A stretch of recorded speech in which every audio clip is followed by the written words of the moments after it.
ইতিমধ্যে আপনারা জেনেছেন যে অনেকেই মারা গেছেন।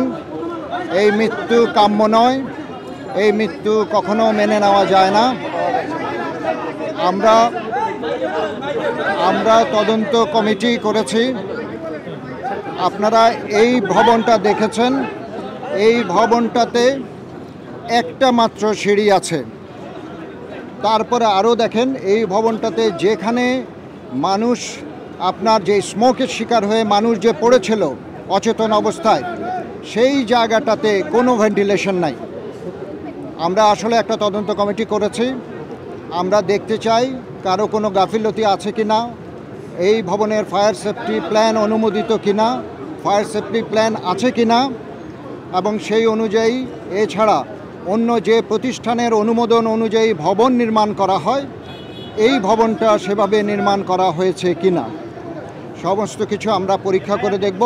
সংশ্লিষ্ট যারা আছেন এই ভবন এবং আরও অন্যান্য কাজের সাথে সংশ্লিষ্ট তারাও এটাও পরীক্ষা করে দেখবেন। আমরা ফায়ার সার্ভিস আমরা পরীক্ষা করে দেখব, আমরা তদন্ত করে দেখব এই কাজে কারো কোনো গাফিলতি আছে কি না। এই গাফিলতির জন্য ইতিমধ্যেই আমরা 5 সদস্য বিশিষ্ট একটা তদন্ত কমিটি গঠন করেছি।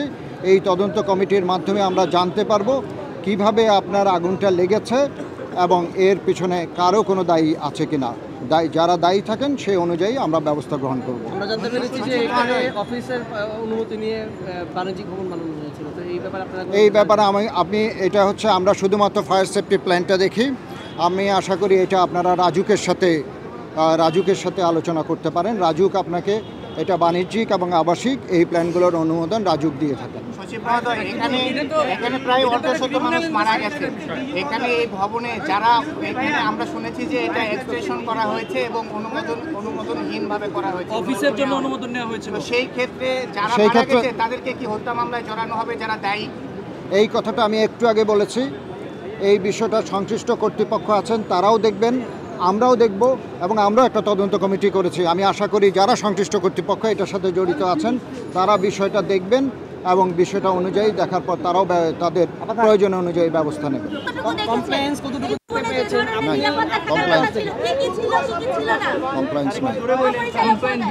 এই বিল্ডিংয়ে কোনো ফায়ার সেফটি প্ল্যান ছিল না, সচিব মহোদয় ইতিমধ্যেই বলেছেন, এবং আমরা 2-1টি ফায়ার এক্সটিংগুইশার দেখেছি।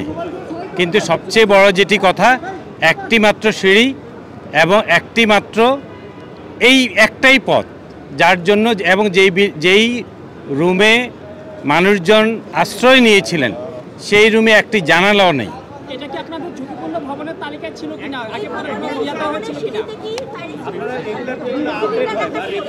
এই ভবনের 4 তলায় সিলিন্ডার আছে, এখনো আপনারা দেখতে পারবেন, এখনো আছে, সেইতে আছে। জি আছে, না বিস্ফোরিত না, আছে।